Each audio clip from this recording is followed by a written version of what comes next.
Welcome to the Conservative Energy Podcast brought to you by the Conservative Energy Network. I'm Connor Marley, Policy Manager for the Conservative Energy Network.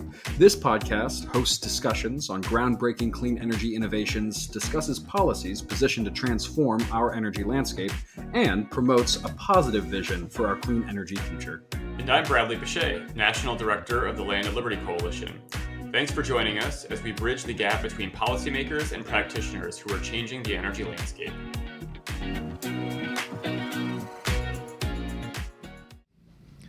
Well, hello and welcome to the National Conservative Energy Summit and the Conservative Energy Podcast. We're doing this live from our summit in Cleveland. Bradley, are you excited about this? I couldn't be more excited. This is a lot better than doing it on Zoom. No, this is fantastic. Yeah, There's a lot of energy in the room, pun intended.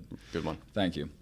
Joining us today, Bill Smith of Firepoint Energy. Great. How you doing? Very well. Thank you so much for joining us and coming on. Yeah. We appreciate you taking the time. Sure, appreciate it. Well, I want to start off, as we usually do on this podcast, with giving you the opportunity to introduce yourself to our audience and talk a little bit about the path that brought you to where you are today. So I'm Bill Smith. I'm CEO of a company called Firepoint Energy that we set up just to convert waste coal piles in Pennsylvania and eventually across the country into first a synthetic jet fuel and then secondly extract rare earth minerals out of it. And because of the new AI data room boom, we can also produce power. What got me here was Hurricane Katrina.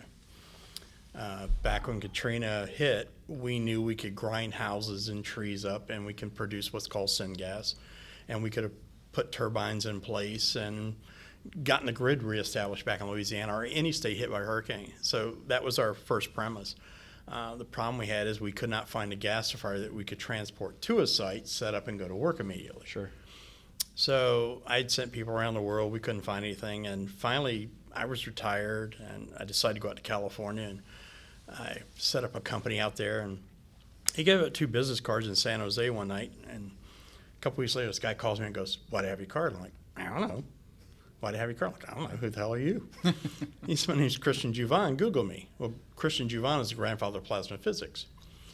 He said, "I've been eating at this restaurant for 20 years at the same table. Your card was on my table this morning." I was like, "Where are you at?" He said, "Cupertino." I said, "I ain't never been there in my life." So somebody in San Jose had taken one of my cards and dropped it off on his table. And they had built a gasifier that would take 25 tons of garbage a day and turn it into a gas that would run a 500 kilowatt generator. Continuous. Just from garbage. You know, take your trash bag out, drop it in, make electricity. That's incredible. Yeah. And Christian is in his 80s, so there's a lot of valves and levers, and I was like, oh, hell no. So I acquired their company. It finally took to 2020 to do that, and in 2021 we spent $1.5 million, and we redesigned the gasifier. It will now take in 50 tons of garbage, which back then our model was garbage. Yeah. Landfill garbage, trees, tires, whatever, and turn that into a gas to run generators to make electricity. Sure. So instead of a landfill holding tons of garbage forever, they become energy plants. So the oil industry has to dig a well down in the ground and find oil. We look for this little hump that says landfill. And it was kind of simple. A little easier to prospect that, A little bit easier. Yeah. So And the community response is pretty happy about that too, for those that are well, it against was. landfill. But while we were doing this engineering work in 2021, this guy calls us up one day and says, "Can you do waste coal?" And we're like, "Sure, why?" He says, "It's got rare earth elements." And we're like, "Cool, what's that?" "Yeah, I don't know." So I studied hydrometallurgy, and I'm like, okay.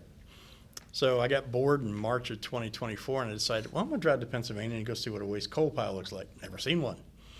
And I literally drove to northeastern PA and drove up and down the entire state collecting samples, took them to a lab, and sure enough, all of the waste coal piles in Pennsylvania contain all 17 lanthanides or rare earth elements, as well as what we found out is a slew of other what they call critical minerals. Mm-hmm.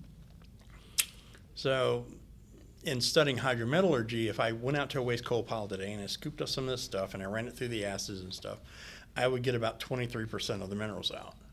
But if I heat that same stuff up to 1,000 degrees, I can recover 98 to 100%. Wow. Big difference, right? Huge. So where do I get the thermal energy from of 1,000 degrees? Oh, I run the waste coal through the gasifier, turn it into a gas. We're heating it up to just over 1,000 degrees. So when the ash and ore come out, it goes right through a cracking plant to remove the minerals. The gas we produce goes through what's called a gas to liquids plant, where a catalyst converts that gas into jet fuel. That's amazing. See, that is incredible. And just to put it in perspective, I think it would be helpful to hear a bit more about some of the practical applications and even the value of critical and rare earth materials. So they've known about rare earth minerals in waste coal piles in Pennsylvania for over 70 years. We used to process waste rare earth minerals here in the U.S. until the 80s. Then we sent all the technology to China. Right. China just did Chinese to it. They drilled it down, they nailed it down, and they got everything, all the processes down. And then in 2024, they said, we're shutting the door. You can't have any of our technology or our knowledge. Well, I had an office in Shanghai years ago, so I got the books. So in a nutshell, most of this business is tanks, pumps, and pipes and fluids. So if we can take a waste stream like this plastic bottle, I mean, this plastic bottle is carbon, oxygen, nitrogen. What's inside of it is hydrogen and oxygen, or we call it water. We can strip the hydrogen out of here and use it for whatever purpose. We can break the molecules of this plastic bottle apart and create syngas and make fuel out of it. So everything is. And when you say syngas, is that synthetic gas? Yeah, synthetic gas. They call it syngas. It's carbon monoxide, carbon dioxide, and hydrogen, which when we take plastic apart, or we take paper apart, or we take coal apart, or we take trees apart, we're carbon, oxygen, nitrogen, and hydrogen. So when those molecules come apart, the atoms want to recombine back into something because of the way molecules and atoms work. And carbon and oxygen will bind back together and create carbon monoxide or carbon dioxide. Don't breathe the carbon dioxide, it's not good for you. Carbon dioxide you can put in your sodas, but the world doesn't want carbon dioxide, even though every human being emits 2.3 pounds of CO2 every day. And there's 8 billion people, so I mean, we got a CO2 problem called humans. It's a different perspective. Hydrogen is the most abundant atom on the planet. So when those molecules recombine, that gas is, because of the design of that gasifier, is ready to go into an engine. With data centers, we couple several of those together and we run it through like a GE TM2500 turbine, and we can make 20, 30 megawatts of power. So that's real power. Daisy chain all those together and we can do 300 megawatts of power, which when the data center stuff came along, it's like, yeah, we can do that, but we can't do gigawatts. That's not our business. Right. So we found out that the jet fuel pays all the bills. If we were a jet fuel producing company, we'd be there. If we were rare earths, though, we wouldn't be there, because just ionically or acidically removing the minerals out of any type of waste stream is cost prohibitive, which is why we don't do it in the U.S. It's all done over China. So, But you've made it cost available, basically. jet fuel does. Jet fuel, got it. So our jet fuel makes everything else feasible. So to what degree are you producing, I guess let me rephrase, what is the amount of critical minerals that you're able to extract, let's say, in a month or a year? Well, I can put it in this perspective. We leased a site in a place called Tunnelton, Pennsylvania. Okay.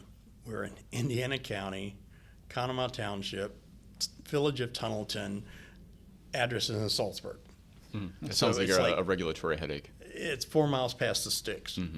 So in this site, there was 4 million tons of waste coal sitting up on a hill that's been covered up with dirt, and it's got trees growing on it. If you looked at it from Google Earth, I'd have never found it, because I always look for these like black patches of nothingness, and then I'll drive there and collect a sample. So there's 4 million tons on site.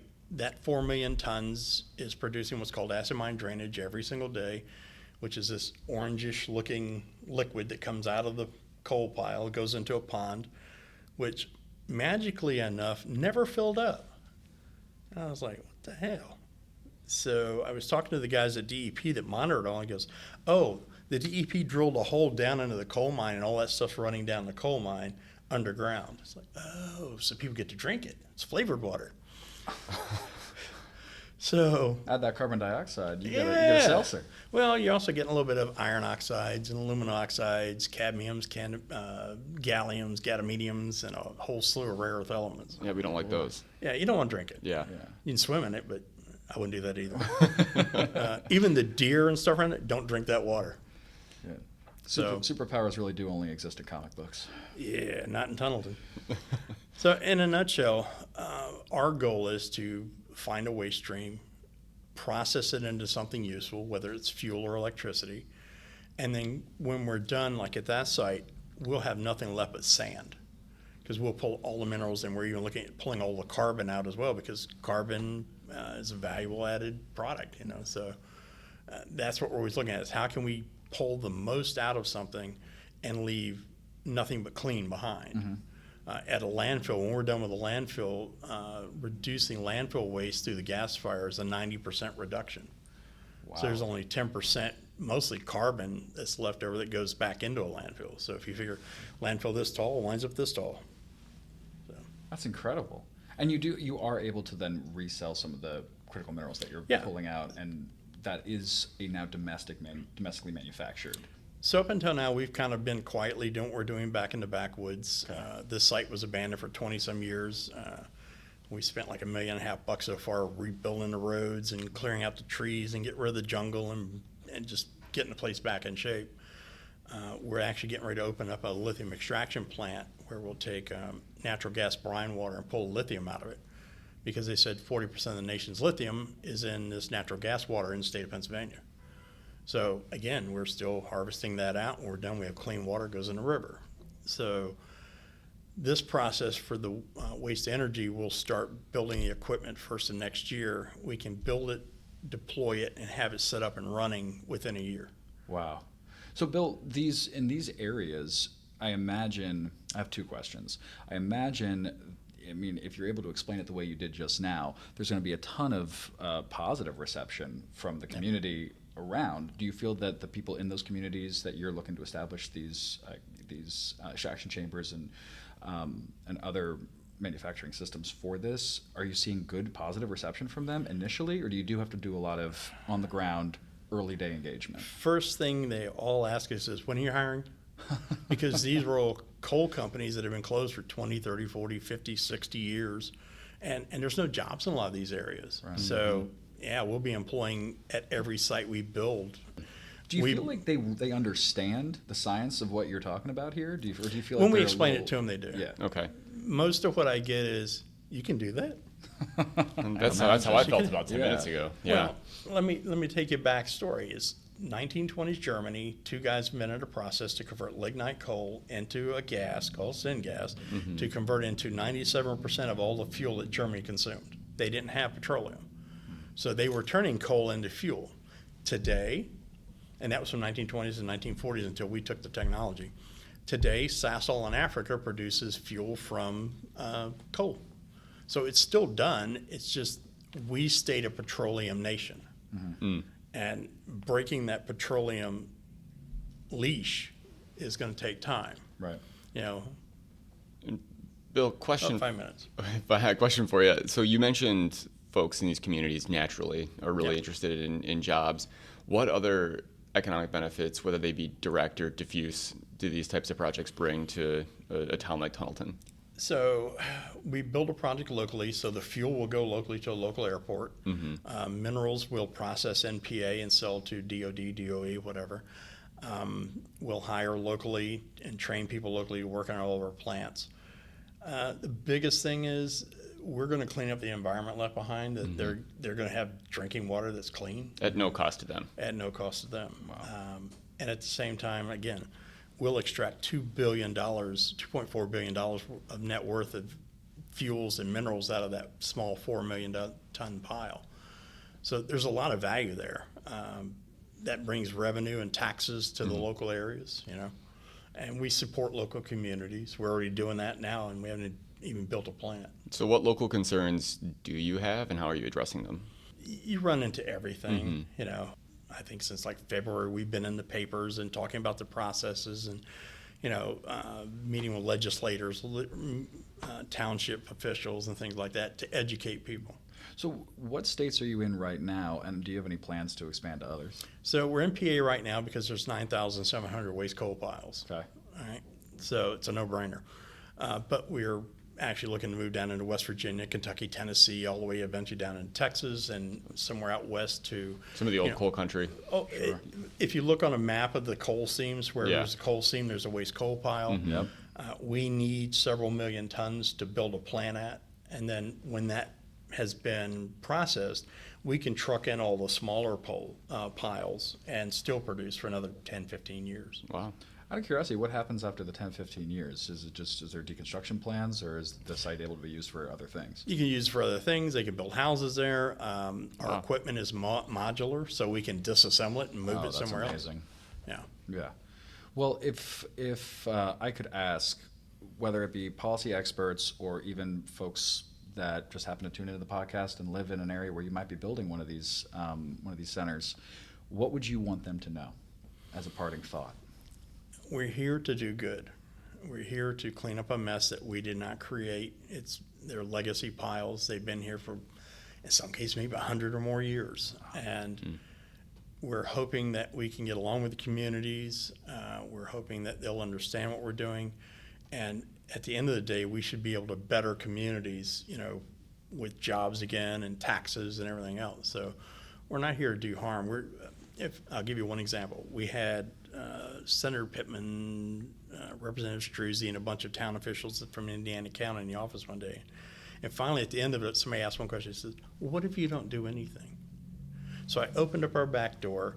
Acid mine drainage is probably 700 feet away, but it comes underground, and it comes literally out behind our office, goes around our office, and there's this orange streak going around there. It goes out, goes down across the parking lot, and goes out in the river. I said that never stops. Wow. It's a pretty powerful message. Yeah. Worked for me. Yeah, no kidding. Yeah. Hopefully it continues to work for others. Bill, thank you so much for being our first live guest and for all your insight and knowledge. This has been tremendous. I really feel like I learned a lot. It's like almost like an episode of like Bill Nye the Science Guy or something. This is great. Yeah, great chemistry lesson. So thank you, Bill. It's simple science. Well, we hope to hear more about the good that you're doing, and thank you so much for being a part of the podcast today. And thank you all for listening. We really appreciate it, and we'll see you at the next recording. Thanks, guys. Thank you. Thank you for listening to the Conservative Energy Podcast, brought to you by the Conservative Energy Network. For more helpful information and resources, please visit our website via the link in our podcast description. Together, we can energize policymakers to power positive change.